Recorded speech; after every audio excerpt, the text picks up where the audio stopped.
لیکن حضرت بابا فرید نے خادم سے بہت دفعہ عرض کی کہ اتنی اطلاع کر دو کہ طالب علم فرید حاضر ہوا ہے۔ خادم نے جیسے ہی اطلاع کی، قطب صاحب نے فرمایا اسے جلدی بھیجو، ہم اسی کا تو انتظار کر رہے ہیں۔ بابا صاحب لرزتے قدموں سے مجلس عرفان میں داخل ہوئے اور نظریں جھکائے ہوئے دو زانوں بیٹھے رہے۔ اس دوران حضرت قطب صاحب رحمت اللہ علیہ حضرت بہاؤالدین زکریا ملتانی رحمت اللہ علیہ سے مخاطب ہوئے، شیخ یہ فرید ہے، میرا فرید۔ حضرت بہاؤالدین زکریا نے طالب علم کی طرف محبت بھری نظروں سے دیکھا اور فرمایا ماشاءاللہ ماشاءاللہ۔ حضرت قطب الدین بختیار کاکی 8 دن ملتان میں مقیم رہے اور اس تمام عرصہ میں بابا فرید ایک خدمت گار کی حیثیت سے موجود رہے۔ ایک دن خلوت میسر آئی تو عرض کی کہ حضور یہ غلام آپ کے دامن لطف و عنایت سے مستقل وابستگی چاہتا ہے۔ حضرت قطب صاحب رحمت اللہ علیہ نے فرمایا انشاءاللہ تمہیں یہ وابستگی بھی حاصل ہو جائے گی۔ پھر جب حضرت قطب صاحب حضرت بہاؤالدین زکریا رحمت اللہ علیہ سے رخصت ہو کر دہلی تشریف لے جانے لگے تو بابا فرید بھی آپ کے ہمراہ تھے۔ کوئی 3 منزل گزرنے کے بعد حضرت قطب رحمت اللہ علیہ نے حضرت بابا فرید سے فرمایا ابھی تم واپس جاؤ، کچھ دن تک علم ظاہری حاصل کرو، اللہ کے تخلیق کردہ دین کا مشاہدہ کرو، اس کے بندوں سے ملو کہ کون کس مقام پر کیا کر رہا ہے، پھر دہلی کا رخ کرنا، تم مجھے اپنا منتظر پاؤ گے اور گھبرانا نہیں، فرید یہ جدائی عارضی ہے۔ ملتان سے روانگی کے وقت حضرت قطب صاحب نے حضرت فرید الدین مسعود گنج شکر رحمت اللہ علیہ کو بابا فرید کہہ کر پکارا تھا، اس لیے کہ حضرت قطب رحمت اللہ علیہ کی مستقبل شناس نگاہوں پر یہ راز منکشف ہو چکا تھا کہ یہ نوجوان آنے والے دور کا بڑا بزرگ ہے۔ اسی روز سے یہ لقب دائمی حیثیت اختیار کر گیا۔ وہاں سے حضرت بابا صاحب اپنی والدہ ماجدہ کے پاس حاضر ہوئے اور حضرت قطب صاحب سے ملاقات کا پورا احوال سنایا۔ والدہ بہت خوش ہوئیں اور فرمایا مسعود مجھے اسی دن کا انتظار تھا، اللہ نے میرے گریہ نیم شب کو سنا اور میری دعاؤں میں تاثیر پیدا فرمائی۔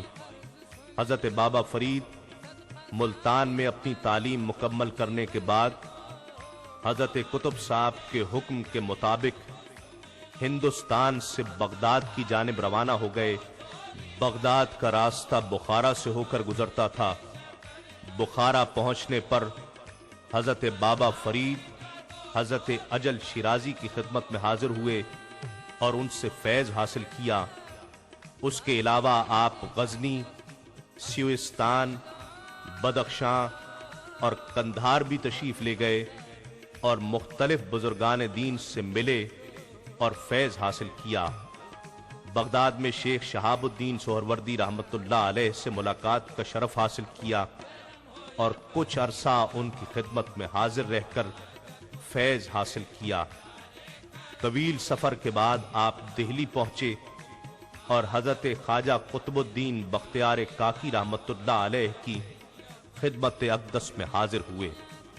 حضرت بختیار کاکی رحمت اللہ علیہ نے آپ کے ٹھہرنے کے لیے اپنے قریب ہی ایک حجرہ عطا کیا جہاں آپ ریاضت درگاہ کے لوگوں کے اور دوارا مجاہدوں میں 2 گز مشغول کی ہو دوری گئے۔ کا پوری طریقے سے ویوستھا بنائی گئی ہے۔ حضرت 2 قطب گز کی صاحب دوری کی کی ویوستھا بائیت کے میں تحت ہی لوگوں کو اندر آپ پرویش دیا جا رہا روحانی ہے۔ منازل طے فرما رہے تھے۔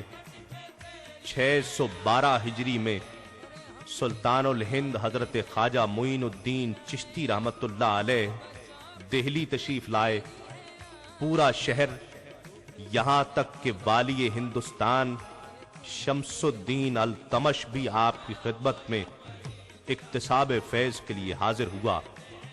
جب سب لوگ چلے گئے تو سلطان الہند نے قطب صاحب سے فرمایا، تم نے خطوط پہ اپنے ایک نئے مرید فرید الدین مسعود کے متعلق اطلاع دی تھی، مگر اس سے ملاقات نہ ہو سکی۔ قطب صاحب نے عرض کی کہ فرید بھی قدم بوسی کو حاضر ہوتا، لیکن وہ چلہ کشی کے سبب اس نعمت سے سرفراز نہ ہو سکا۔ سلطان الہند نے فرمایا، وہ یہاں آنے پر مجبور ہے، ہم اس کے پاس جانے پر مجبور نہیں ہیں، لہذا آپ خود تشریف لے گئے۔ پیر و مرشد اور دادا مرشد کو دیکھ کر آپ اٹھے، لیکن اٹھا نہ گیا اور اللہ کے حضور سجدہ ریز ہو گئے۔ یہ دیکھ کر سلطان الہند اور حضرت قطب صاحب نے مل کر بابا فرید کو اٹھایا۔ سلطان الہند نے آپ کے حق میں دعا فرمائی کہ اے اللہ، تو اپنی قدرت لازوال کے صدقے فرید کی دستگیری فرما اور اسے درویشی کے کامل درجے تک پہنچا دے۔ سلطان الہند نے بابا فرید کو سینے سے لگایا، جس سے آپ کی آنکھوں کے سامنے سے کئی حجابات اٹھتے چلے گئے اور معرفت کے کئی پوشیدہ راز سورج کی طرح روشن نظر آنے لگے۔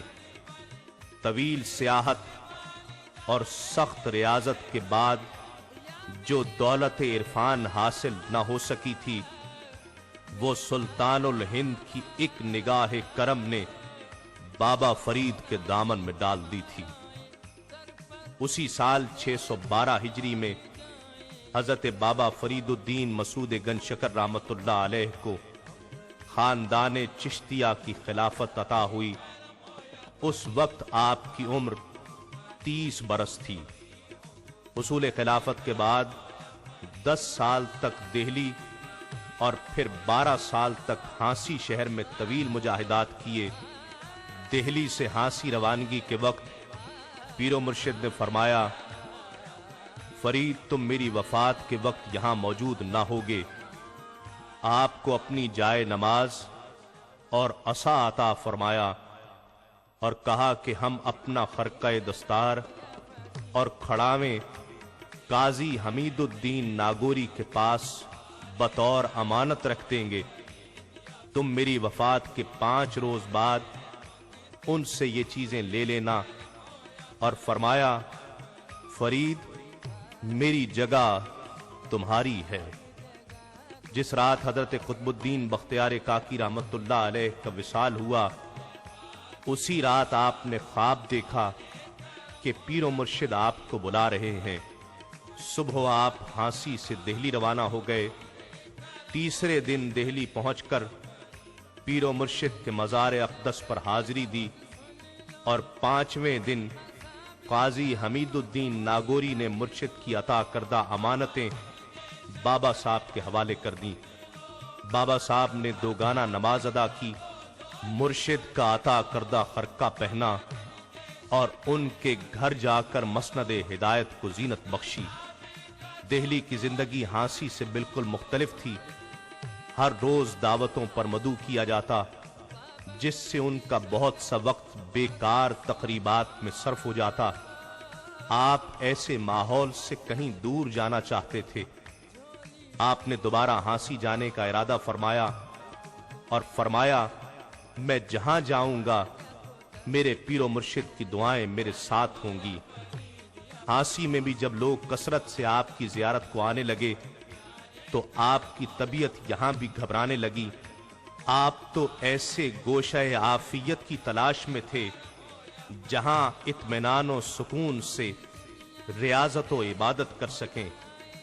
آپ اپنے گاؤں کوٹوال چلے گئے، وہاں بھی لوگ بکثرت آپ کی خدمت میں آنے لگے تو اجودن تشریف لے گئے، جہاں آپ آخری دم تک قیام پذیر رہے۔ اجودن، جسے آج کل پاک پتن کہا جاتا ہے، یہ ایک قدیم قصبہ ہے جو دریائے ستلج کے قریب واقع ہے، موجودہ ساہیوال سے مشرق میں تقریباً 40 کوس دور ہے۔ حضرت شیخ عبدالحق محدث دہلوی رحمۃ اللہ علیہ اپنی مشہور تصنیف اخبار الاخیار میں تحریر کرتے ہیں کہ ایک بار چند سوداگر اینٹوں پر شکر لادے جا رہے تھے۔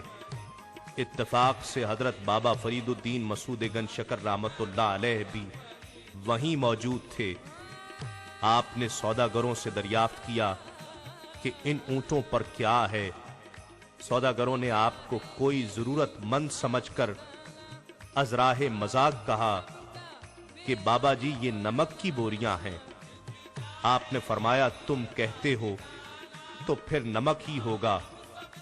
جب سوداگر بازار پہنچے اور بوریاں کھولی گئیں تو سب حیرت زدہ رہ گئے کہ بوریوں میں شکر کے بجائے نمک تھا۔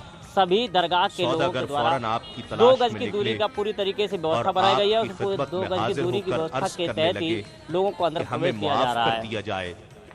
آپ نے فرمایا تم لوگوں نے کیا کیا ہے؟ آخر کس جرم کی معافی مانگ رہے ہو؟ جب سوداگروں نے آپ کو واقعہ یاد دلایا تو آپ نے فرمایا مسلمان کسی کو بددعا نہیں دیتا۔ تم نے اپنے دینی بھائی سے مذاق کیا تھا، اللہ نے تمہیں اس کی سزا دے دی۔ ہمیشہ اپنی زبان سے کلمہ خیر نکالو۔ سوداگر نادم ہوئے، آپ نے انہیں معاف کر دیا اور فرمایا جاؤ اپنے اسباب تجارت کو دیکھو، اللہ فضل کرے گا۔ سوداگروں نے ڈرتے ڈرتے بوریوں کے منہ کھولے تو حیرت زدہ رہ گئے۔ تمام بوریاں شکر سے بھری ہوئی تھیں۔ یہ حضرت بابا فرید الدین مسعود گنج شکر رحمۃ اللہ علیہ کی نگاہ اور ان کے وجود کا فیض تھا کہ سینکڑوں بت پرست حلقہ اسلام میں داخل ہوتے گئے۔ حضرت بابا فرید کی شہرت میں روز بروز اضافہ ہوتا جا رہا تھا۔ اپنے سینوں میں تمناؤں اور مرادوں کا ہجوم لیے دور دراز سے لوگ وجودن کی طرف کھنچے چلے آتے۔ حضرت کی محبتوں کا دروازہ ہر خاص و عام کے لیے ہر وقت کھلا تھا۔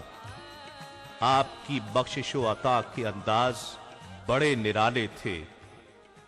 پاک پتن میں قیام کے دوران حضرت بابا فرید الدین مسعود گنج شکر رحمۃ اللہ علیہ سے لا تعداد کرامات ظاہر ہوئیں کہ جن کے ذکر کے لیے ایک عرصہ درکار ہے۔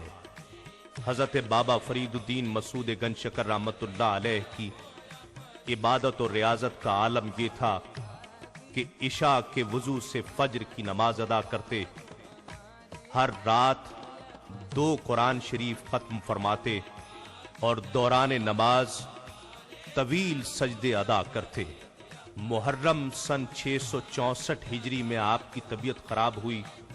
5 محرم الحرام کو حضرت بابا فرید کا مرض شدت اختیار کر گیا۔ آپ نے نماز عشاء باجماعت ادا کی، پھر بے ہوش ہو گئے۔ 1 گھنٹے کے بعد ہوش آیا تو حاضرین سے پوچھا کیا میں نے عشاء کی نماز پڑھ لی ہے؟ خدام نے عرض کی کہ حضرت آپ نماز باجماعت ادا کر چکے ہیں۔ آپ نے فرمایا میں دوبارہ نماز پڑھنا چاہتا ہوں، اللہ ہی جانے پھر کیا ہو۔ آپ نے دوبارہ نماز ادا کی اور پھر بے ہوش ہو گئے۔ اس بار اس بے ہوشی کا وقفہ زیادہ طویل تھا۔ دوسری مرتبہ ہوش میں آئے تو پھر خدام سے پوچھا کیا میں نے عشاء کی نماز پڑھ لی ہے؟ خدام نے عرض کیا حضرت آپ 2 بار نماز ادا کر چکے ہیں۔ بابا صاحب نے فرمایا میں 1 دفعہ اور نماز پڑھنا چاہتا ہوں، اللہ ہی جانے پھر کیا ہو۔ یہ فرما کر آپ نے تیسری مرتبہ عشاء کی نماز ادا کی اور سجدے کی حالت میں ہی اپنے خالق حقیقی سے جا ملے۔ وصال کے وقت آپ کی زبان مبارک پر یا حیو یا قیوم جاری تھا۔ حضرت نظام الدین اولیاء آپ کے وصال کی خبر سن کر دہلی سے اجودھن پہنچے اور ایک چھوٹا سا مقبرہ تعمیر کیا۔ مشرق اور جنوب کی طرف دروازے رکھے گئے۔ حضرت نظام الدین اولیاء ایک روز جنوبی دروازے کے پاس کھڑے تھے کہ اچانک فرط محبت میں پکار اٹھے، اس دروازے سے حضور نبی کریم صلی اللہ علیہ وآلہ وسلم تشریف لائے ہیں۔ اس واقعے کے بعد سے جنوبی دروازہ کو بہشتی دروازے کا نام دیا گیا کہ اگر اس دروازے سے کوئی گزرے گا تو وہ بہشت میں جائے گا۔ اب صرف شرقی دروازہ زائرین کے لیے کھلا رکھا گیا اور جنوبی دروازہ بند کر دیا گیا، جو صرف عرس مبارک پر 5 محرم الحرام کی شام سے کھولا جاتا ہے۔